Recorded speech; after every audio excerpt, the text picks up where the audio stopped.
جس طرح ابھی تک نظم و ضبط کا مظاہرہ کیا ہے، میں امید کرتا ہوں کہ حضرت کا بھی خطاب آپ اسی انداز میں سنیں گے۔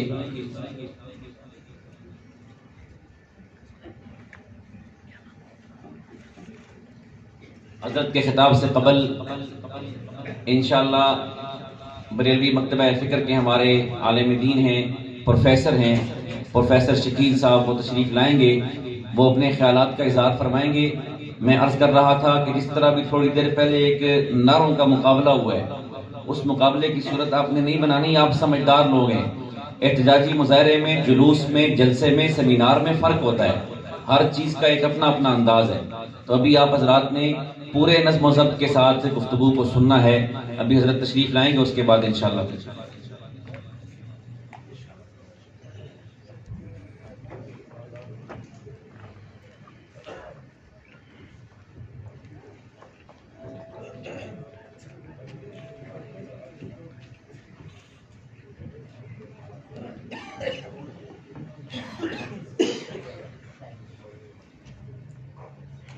نحمده ونصلي ونسلم على رسوله الكريم،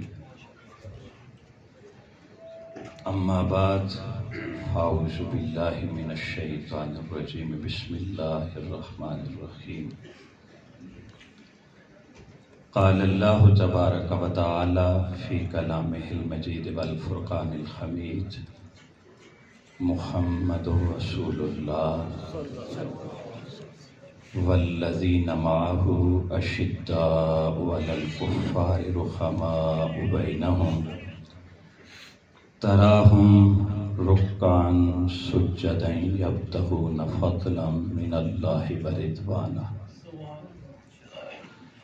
وقال النبی صلی اللہ علیہ وسلم اصحابی کالنجوم فبأیہم اقتدیتم اہتدیتم۔ وقال النبی صلی اللہ علیہ وسلم فی مقام آخر من اذا اراد اللہ برجل من امتی خیرا القی حب اصحابی فی قلبہ۔ صدق اللہ مولانا العظیم وبلغنا رسولہ النبی الکریم الامین الرؤوف الرحیم۔ اللہم صلی علی محمد وعلی آل محمد کما صلیت علی ابراہیم وعلی آل ابراہیم انکا حمید مجید۔ اللہم بارک علی محمد وعلی آل محمد کما بارکت علی ابراہیم وعلی آل ابراہیم انکا حمید مجید۔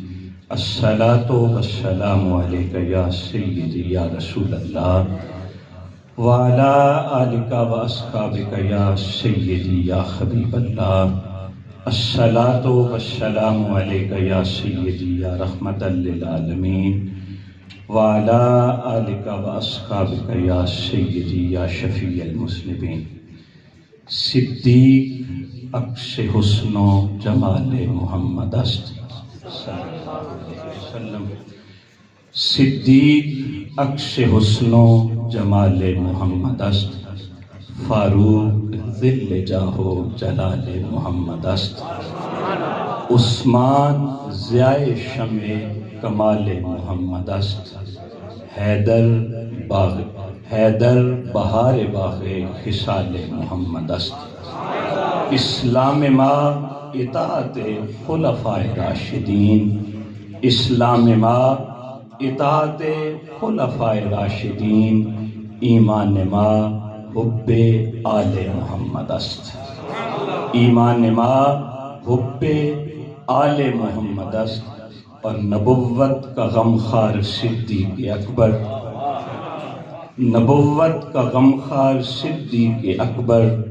رفیق وفادار صدیق اکبر، صحابی ہے ہر کوئی سالار امت۔ حضور کی حدیث کا ترجمہ ہے اصحابی کالنجوم، صحابی ہے ہر کوئی سالار امت، صحابہ کا سالار صدیق اکبر۔ صحابی ہے ہر کوئی سالار امت، صحابہ کا سالار صدیق اکبر، فدائی ہیں ختم نبوت کے ہم سب الحمدللہ ثم الحمدللہ، فدائی ہیں ختم نبوت کے ہم سب، ہے پہلا فداکار صدیق اکبر، فدائی ہیں ختم نبوت کے ہم سب، ہے پہلا فداکار صدیق اکبر، ہر ایک شے تصدق ہے پائے نبی پر،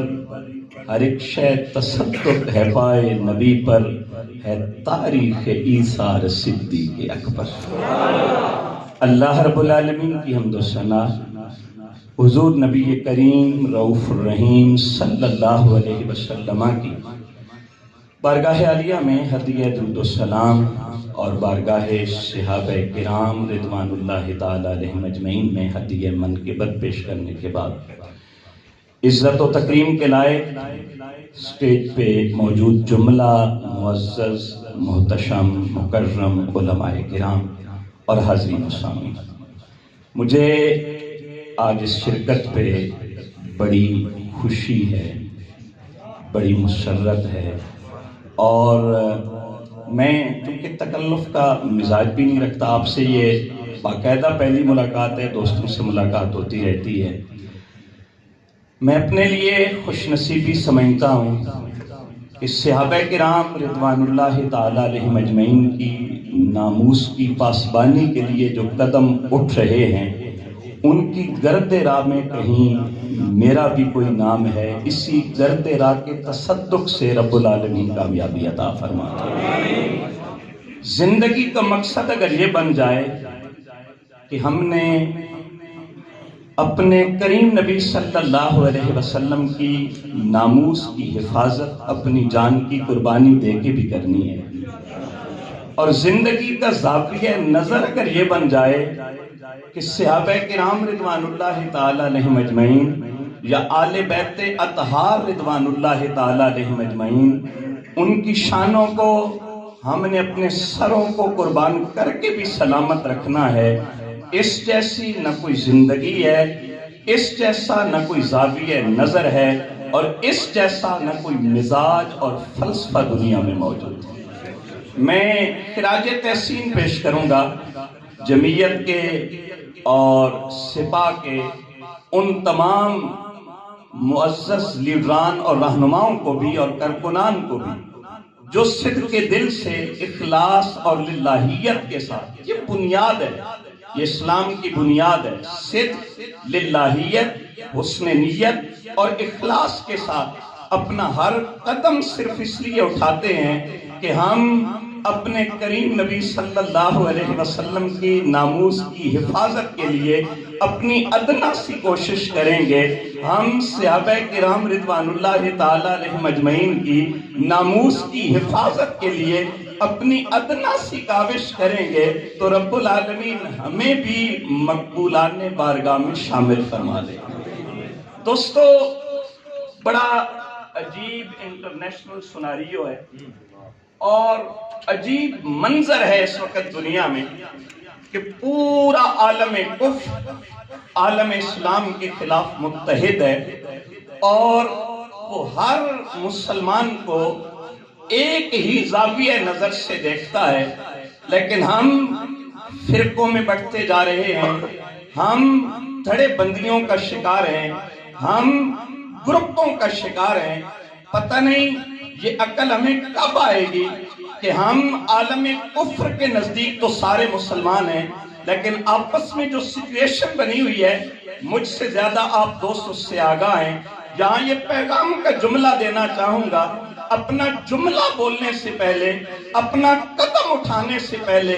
یہ ذہن میں ایک بار سوچ ضرور لایا کریں کہ کہیں حضور نبی کریم صلی اللہ علیہ وسلم کے دین میں ہم مزید تفریق کا سبب تو نہیں بن رہے، مزید اس کی کمزوری کا سبب تو نہیں بن رہے۔ تو ایسا قدم کبھی نہ اٹھائیے گا، ایسی سوچ کو کبھی اپنے پردہ سکرین، ذہن کے پردہ سکرین پہ نہ لائیے گا، صرف اس سوچ کو ویلکم کیجئے گا جس سوچ کا مطمع نظر یہ ہو نبی کے دین کی خدمت بھی کرنی ہے، امت مسلمہ کو مضبوط سے مضبوط تر بھی بنانا ہے۔ اب آپ اسی وقار میں چونکہ بہت لیٹ آیا، میں دوستوں سے چونکہ میں تھوڑا سا مصروف تھا، اس لیے تو میں اب مزید مخل نہیں ہونا چاہتا، لیکن میں ہر اس دوست کو سلام عقیدت ضرور دوں گا کہ جو اپنی کاوش میرے کریم نبی صلی اللہ علیہ وسلم کی ناموس کی حفاظت کے لیے کر رہا ہے، صحابہ کرام رضوان اللہ تعالی علیہم اجمعین کی ناموس کی حفاظت کے لیے کر رہا ہے، اور اہل بیت اطہار رضوان اللہ تعالی علیہم اجمعین کی ناموس کی حفاظت کے لیے کر رہا ہے۔ یہ دین کی اصل ہیں، یہ دین کی بنیاد ہیں، انہی سے دین ہمیں میسر آیا ہے۔ میرے کریم نبی صلی اللہ علیہ وسلم نے فرمایا تھا، اور حضرت مجدد پاک نے مکتوبات میں اس کو رقم فرمایا ہے، حضور نے فرمایا لوگو ما صب اللہ فی صدری سببتہ فی صدر ابی بکر،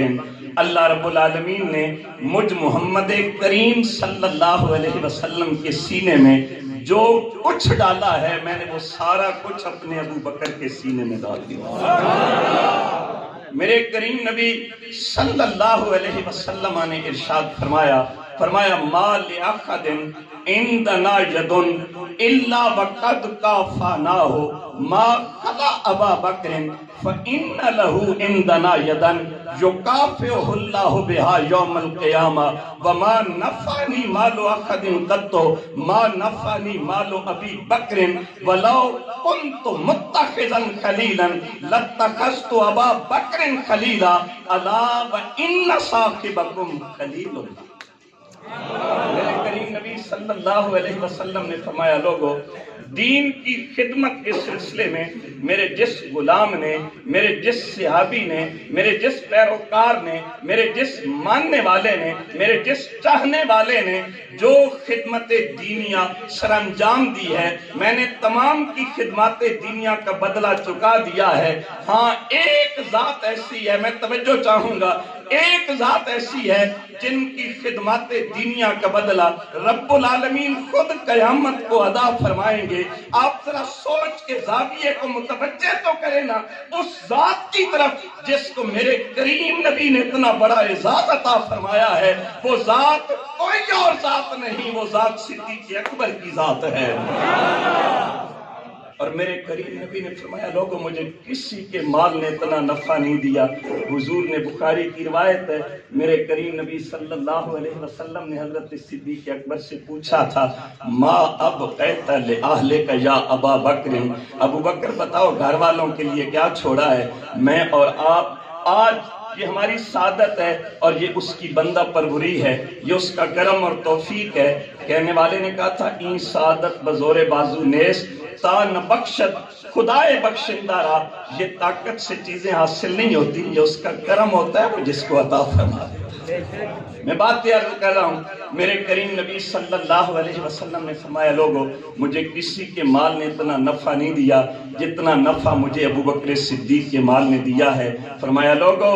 اگر میں دنیا میں کسی کو اپنا خلیل بناتا، یہ خاص اصطلاح ہے، توجہ سے جو میرے کریم نے ارشاد فرمائی ہے، فرمایا وہ ذات ابو بکر صدیق کی ذات ہوتی، کتنا بلند مقام ہے میرے ابو بکر صدیق کا، کتنی اونچی شان ہے میرے ابو بکر صدیق کی، لیکن آئیں دیکھیں جن کے غلاموں کا مقام اتنا بلند ہے ان کے آقا کا مقام کتنا بلند و بالا ہے۔ کہنے والے نے کہا تھا یہ شان ہے ان کے غلاموں کی، سرکار کا عالم کیا ہوگا، ہر کوئی فدا ہے بن دیکھے دار کا عالم کیا ہوگا۔ اب آپ اسی وقت میں ان جملوں کے ساتھ اپنی معروضات کے سلسلے کو سمیٹ رہا ہوں کہ رب العالمین ہمیں یہ توفیق رفیق ہمیشہ عطا فرمائے۔ ہمارا قدم یہ اس کی کرم نوازی ہو جائے نا تو بندے کی بگڑی بن جاتی ہے۔ یہ سوچ، یہ زاویہ فکر وہ مالک عطا کر دے کہ ہم اپنی زندگی کو کسی سیاسی لیڈر کی پروٹیکشن کے لیے صرف میں نہ لائیں، استعمال میں نہ لائیں، بلکہ صرف اپنے کریم نبی صلی اللہ علیہ وسلم کی ناموس کی حفاظت کے لیے، اپنے کریم نبی کے صحابہ کرام رضوان اللہ تعالی علیہ مجمعین کی ناموس کی حفاظت کے لیے استعمال میں لائیں۔ اسی عرض کے ساتھ بات کو سمیٹ رہا ہوں۔ نماز اچھی، روزہ اچھا، حج اچھا، زکوٰۃ اچھی، مگر میں باوجود اس کے مسلمان ہو نہیں سکتا نہ جب تک کٹ مروں میں خواجہ بطحا کی حرمت پر۔ توجہ چاہوں گا، نہ جب تک کٹ مروں میں خواجہ بطحا کی حرمت پر، خدا شاہد ہے کامل میرا ایمان ہو نہیں سکتا۔ رب العالمین اس کاوش کو اپنی بارگاہ میں قبول فرمائے۔ وما علیہ الا البلاغ۔